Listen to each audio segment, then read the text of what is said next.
नमस्कार दोस्तों। आज की कक्षा में हम देखेंगे अविकारी शब्द के बारे में। इससे पहले हम विकारी शब्द, संज्ञा, सर्वनाम, विशेषण और क्रिया इनको देख चुके हैं। तो शुरुआत करते हैं आज की कक्षा की। ऐसे शब्द जिनके स्वरूप में लिंग, वचन, काल, पुरुष एवं कारक आदि के प्रभाव से कोई विकार नहीं होता है, अर्थात कोई परिवर्तन नहीं होता है, उन्हें विकारी शब्द कहते हैं या वो विकारी शब्द कहलाते हैं। अविकारी को ही अवयव भी कहते हैं। जो अविकारी शब्द है इनको अवयव भी कहते हैं। अवयव शब्द का शाब्दिक अर्थ है, जो अवयव शब्द है इसमें अ उपसर्ग लगाएं और व्यय मूल शब्द है। तो अ का अर्थ होता है नहीं और व्यय का अर्थ होता है खर्च करना या परिवर्तन। तो इनमें कोई भी परिवर्तन नहीं होता है, इसलिए इनको अविकारी या अवयव शब्द कहते हैं। कैसे परिवर्तन नहीं होता है? लिंग के अनुसार, वचन के अनुसार, काल के अनुसार और पुरुष के अनुसार। चाहे कर्ता कोई भी हो, वाक्य में काल कुछ भी हो, इन शब्द में कभी भी किसी भी परिस्थिति में कोई भी परिवर्तन नहीं होता है। अर्थात किसी भी परिस्थिति में जिन शब्दों में विकार नहीं होता हो, परिवर्तन नहीं होता हो, वे अविकारी या अवयव शब्द कहलाते हैं। जैसे इनके उदाहरण हैं यहाँ, वहां, धीरे, तेज, कब और ये कुछ ऐसे शब्द हैं जिनमें कभी भी परिवर्तन नहीं होता है। वो काल के अनुसार हो, चाहे लिंग के अनुसार हो, वचन के अनुसार हो, ये शब्द ऐसे के ऐसे बने रहते हैं, मतलब ये तटस्थ होते हैं। अब इनके हम भेद देख लेते हैं। अवयव के भेद, अवयव शब्दों के भेद।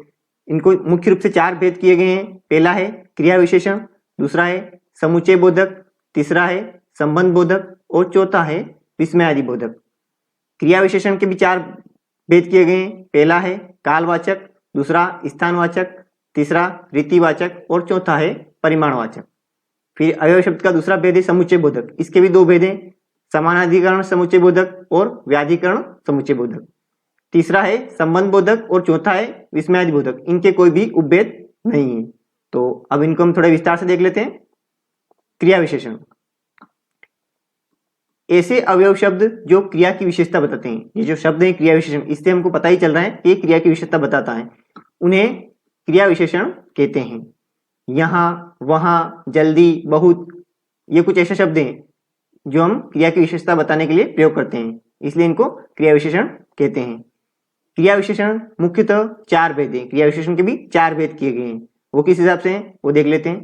पहला है कालवाचक, काल के अनुसार, मतलब ऐसे अवयव शब्द जो क्रिया विशेषण के होने का समय व्यक्त करे। जो क्रिया हो रही है उसका समय व्यक्त करे, मतलब कब हो रही है वो क्रिया का काल कौन सा है, वर्तमान काल है, भूतकाल है, भविष्यकाल है, कौन सा काल है। तो ये समय का बोध कराते हैं। ऐसे शब्द हमको क्रिया के समय का बोध कराते हैं, इसलिए इनको कालवाचक क्रिया विशेषण कहते हैं। जैसे आज मेरी परीक्षा है, तुम दिल्ली कब जाओगे। इन वाक्यों में आज एवं कब कालवाचक क्रिया विशेषण के उदाहरण हैं। तथा अन्य उदाहरण कल, जब, प्रतिदिन, प्राय, अभी अभी, लगातार, अब, तब, पहले, बाद में, तुरंत, प्रातः, ये आदि भी जो शब्द दे रखे हैं ये भी कालवाचक क्रिया विशेषण के उदाहरण हैं। फिर दूसरा आता है स्थानवाचक। ऐसे अवयव शब्द जिनसे क्रिया के घटित होने के स्थान का ज्ञान प्राप्त हो। जो क्रिया है उसका जो स्थान कहाँ पे घटित हो रही है ये हमें ज्ञान बोध हो, तो उन्हें स्थानवाचक क्रिया विशेषण कहते हैं। जैसे यहाँ, वहां, वहीं, कहीं, ऊपर, नीचे, बाएं, पास, दूर, अंदर, बाहर, सामने, निकट, ये सब क्रिया का स्थान बताते हैं, इसलिए इनको स्थानवाचक क्रिया विशेषण कहते हैं। उदाहरण के तौर पर जैसे खेल का मैदान विद्यालय के पास है, रमेश यहाँ रहता है, तो इसमें पास ये और यहाँ ये स्थानवाचक क्रिया विशेषण है। फिर आता है तीसरा रीतिवाचक। ऐसे अवयव शब्द जो क्रिया की विधि या रीति को व्यक्त करते हैं। क्रिया के होने की विधि, रीति या कह लीजिए उसका ढंग, उसको व्यक्त करते हैं, रीतिवाचक क्रिया विशेषण कहलाते हैं। इनसे क्रिया के निश्चय, अनिश्चय, स्वीकार, कारण, निषेध आदि अर्थ प्रकट होते हैं। क्रिया जो है उसकी रीति में निश्चय, अनिश्चय, हो रही या नहीं हो रही है, स्वीकार, कारण, निषेध हो रहा है उसमें, इस प्रकार के अर्थ प्रकट होते हैं। जैसे तुम बहुत धीरे धीरे चलते हो, जरा तेज कदम चलाओ, झटपट पहुंचना है, तो इसमें क्रिया के विशेषता बताई गई, जैसे धीरे धीरे, झटपट, तेज, ये रीतिवाचक क्रिया विशेषण है। फिर चौथा आता है परिमाणवाचक। ऐसे अवयव शब्द जो क्रिया की अधिकता, न्यूनता आदि परिमाण का बोध कराते हों, उन्हें परिमाणवाचक क्रिया विशेषण कहते हैं। जैसे थोड़ा थोड़ा, जितना उतना, अधिक कम, कुछ, ये क्रिया की मात्रा का बोध कराते हैं, इसलिए इनको परिमाणवाचक क्रिया विशेषण अवयव शब्द कहते हैं। जैसे उसके उदाहरण है, वह उतना ही भार उठा पाएगा, जितना चाहे ले लो, नदी में पानी अधिक बह रहा है, तो ये क्रिया की मात्रा का हमें बोध करा रहे हैं। इन वाक्यों में उतना, जितना एवं अधिक शब्द परिमाणवाचक क्रिया विशेषण हैं। फिर आता है दूसरा भेद अपना, समुच्चय बोधक। ऐसे अवयव शब्द जो एक शब्द को दूसरे शब्द से, एक वाक्य को दूसरे वाक्य से अथवा एक वाक्यांश को दूसरे वाक्यांश से जोड़ते हैं, उन्हें समुच्चय बोधक विशेषण कहते हैं। समुच्चय का शाब्दिक अर्थ ही यही है कि वो समुच्चय बनाता है, मतलब ये शब्द को शब्द से जोड़ सकते हैं या फिर वाक्य को वाक्य से भी जोड़ सकते हैं, और कुछ वाक्यांश हो तो दो वाक्यांश को भी आपस में जोड़ते हैं। समुच्चय बोधक विशेषण दो वाक्यों को जोड़ने का कार्य तो करते ही हैं, साथ ही विकल्प बताने, परिणाम, अर्थ या कारण बताने एवं विभेद बताने का कार्य भी करते हैं। जो समुच्चय बोधक अवयव शब्द हैं, ये विकल्प भी बताते हैं और अर्थ भी बताते हैं या फिर उस कार्य का कारण भी बताते हैं। इस प्रकार दो वाक्यों को जोड़ते हैं तो उन्हें समुच्चय बोधक अवयव शब्द कहते हैं। अब इनके भेद देख लेते हैं। समुच्चय बोधक के दो भेद हैं। पहला है समानाधिकरण समुच्चय बोधक। ऐसे अवयव जिनके द्वारा मुख्य वाक्य जोड़े जाते हैं। ये अवयव शब्द ऐसे होते हैं जिनके द्वारा मुख्य वाक्यों को हम जोड़ते हैं। जैसे अब इसमें संयोजक भी होते हैं, विभाजक भी होते हैं, विरोध प्रदर्शन करने वाले अवयव शब्द भी होते हैं और परिणाम दर्शक भी होते हैं। जैसे संयोजक में संयोजक अवयव शब्द कौन से हैं? और, तथा, एवं। जैसे मोहन पुस्तक पढ़ता है और सोहन खेलता है, तो इसमें और जो आया वो संयोजक अवयव शब्द हो गया। विभाजक अवयव शब्द कौन से? या, अथवा, कोई एक, की, चाहे, नहीं तो, ना, ये विभाजक अवयव शब्द हैं। जैसे करो या मरो, तो ये विभाजक बता रहे हैं, करो, करना या मरना, इस प्रकार, तो ये विभाजक वाचक अवयव शब्द हो गए। फिर आते हैं विरोध प्रदर्शन वाले, पर, परंतु, किंतु, लेकिन, मगर, बल्कि, वरन, इस प्रकार ये विरोध प्रदर्शन वाले अवयव शब्द हो गए। फिर होता है परिणाम दर्शक, जो परिणाम बताते हो, अतः, अतएव, सो, फलत आदि, ये परिणामवाचक अवयव शब्द हैं। फिर आता है इसका दूसरा भेद, व्याधिकरण समुच्चय बोधक। ऐसे अवयव जो एक मुख्य वाक्य में एक या एक से अधिक आश्रित वाक्य जोड़ते हैं, व्याधिकरण समुच्चय बोधक कहलाते हैं। अब इनमें होता क्या है, एक मुख्य वाक्य होता है और आश्रित वाक्य होते हैं, वो एक भी हो सकता है और उससे अधिक भी हो सकते हैं। और इनमें क्या होता है, वो वाक्य कारणवाचक हो सकते हैं, उद्देश्यवाचक भी हो सकते हैं। तो कारणवाचक में क्या कौन कौन शब्द आते हैं? क्योंकि, इसलिए, के कारण, चूंकि, ये कारणवाचक के लिए अवयव शब्द हैं। जो कि, ताकि, ये उद्देश्यवाचक में आते हैं। इस प्रकार जो आते हैं वो व्याधिकरण समुच्चय बोधक कहलाते हैं। आगे फिर संकेतवाचक, जो संकेत व्यक्त करते हो, यदि, तो, यद्यपि, तथापि, जब तब आदि, इस प्रकार। फिर स्वरूपवाचक, जो स्वरूप बताते हो, कि, जो, अर्थात, मानो, इस प्रकार ये स्वरूपवाचक अवयव शब्द होते हैं। फिर आता है तीसरा भेद, संबंध बोधक। ऐसे अवयव जो संज्ञा या सर्वनाम के बाद प्रयुक्त होकर वाक्यगत दूसरे शब्दों से उसका संबंध बताते हैं। ये शब्द वो होते हैं जो संज्ञा या सर्वनाम के बाद में आते हैं और अन्य शब्दों से उनका संबंध बताते हैं, उनको संबंध बोधक विशेषण कहलाते हैं, कहते हैं या कहलाते हैं।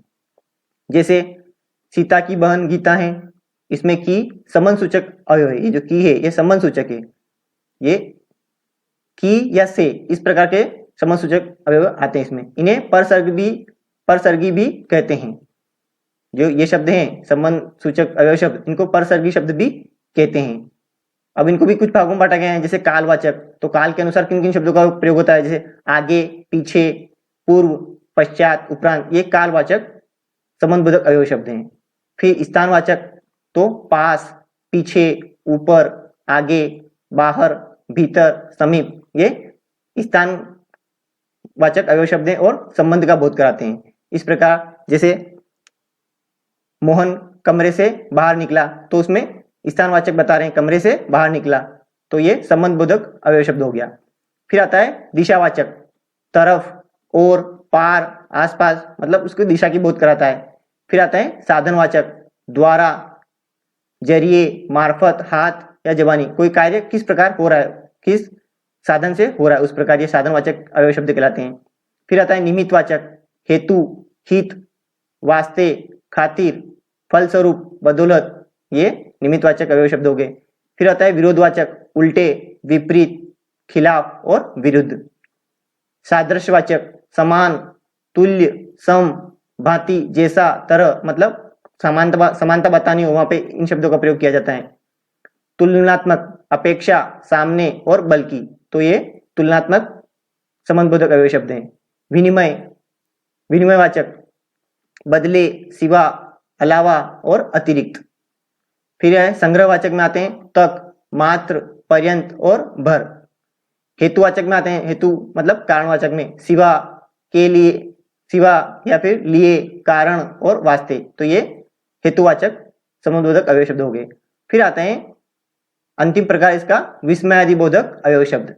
ऐसे अवयव जिनके द्वारा मनोभावों की अभिव्यक्ति होती है, जो मन के भाव है उनकी अभिव्यक्ति होती है। मनोभावों के परिणाम स्वरूप इनका उच्चारण एक विशेष ध्वनि से होता है। जो मन के अंदर भाव है उनका उच्चारण करते हैं तो एक विशेष प्रकार का भाव अपने दर्शाते हैं। अतः हर्ष, शोक, आश्चर्य, तिरस्कार आदि भाव सूचित करने वाले अवयव को विस्मयादिबोधक कहते हैं। मतलब ये अवयव शब्द ऐसे होते हैं जिनसे अपने मन के अंदर भाव व्यक्त करते हैं। वो हर्ष का भाव भी हो सकता है, दुख का भाव भी हो सकता है। इस प्रकार इनको विस्मयादिबोधक अवयव शब्द कहते हैं और इनके अंत में विस्मयादिबोधक चिन्ह भी लगाया जाता है, जैसे हाय, अच्छा, छी, वाह। ये इस प्रकार ये विस्मयादिबोधक के कुछ उदाहरण हैं। अब इनको आगे और देख लेते हैं। हर्ष सूचक जैसे आहा, वाह, शाबाश, बहुत खूब। कोई अच्छा लगता है, कोई अच्छी चीज लगती है अपने को, तो मैं आश्चर्य से इस प्रकार के शब्द बोलते हैं, तो ये विस्मयादिबोधक अवयव शब्द हो गए। शोक सूचक, कोई दुख भरी घटना भरी बात है तो वहां के लिए आह, हाय, ओह, उफ, राम राम, ये शोक सूचक अवयव शब्द है। भय सूचक, अरे, अरे रे, बाप रे, ये भय सूचक है। आश्चर्य सूचक, क्या, है, या आश्चर्य, अगर कोई किसी बात से हमें आश्चर्य होता है तब हम ऐसे शब्दों का प्रयोग करते हैं। फिर आता है तिरस्कार सूचक, छी, हट, धिक, ये तिरस्कार दर्शाते हैं। फिर आता है अभिवादन सूचक, किसी का अभिवादन करते हैं तो नमस्ते, प्रणाम, सलाम, बधाई, ये अभिवादन के लिए शब्द हैं। कुछ होते हैं चेतावनी सूचक जैसे होशियार, खबरदार, सावधान। और कुछ होते हैं कृतज्ञता सूचक, धन्यवाद, शुक्रिया, जिंदाबाद, इस प्रकार। और फिर आते हैं सकारात्मक या नकारात्मक अवयव शब्द, जो सकारात्मक भी होते हैं और नकारात्मक भी हो सकते हैं। हाँ, ये सकारात्मक है, जी हाँ, ये भी सकारात्मक है, नहीं, जी नहीं, ये इस प्रकार ये सकारात्मक भी हो सकते हैं और नकारात्मक भी हो सकते हैं। तो इस प्रकार आज हमने देखा विकारी शब्द और उनके भेद देखे और उनको हमने समझा। तो आज की कक्षा में इतना ही, मिलते हैं फिर अगली कक्षा में। तब तक के लिए नमस्कार, जय हिंद।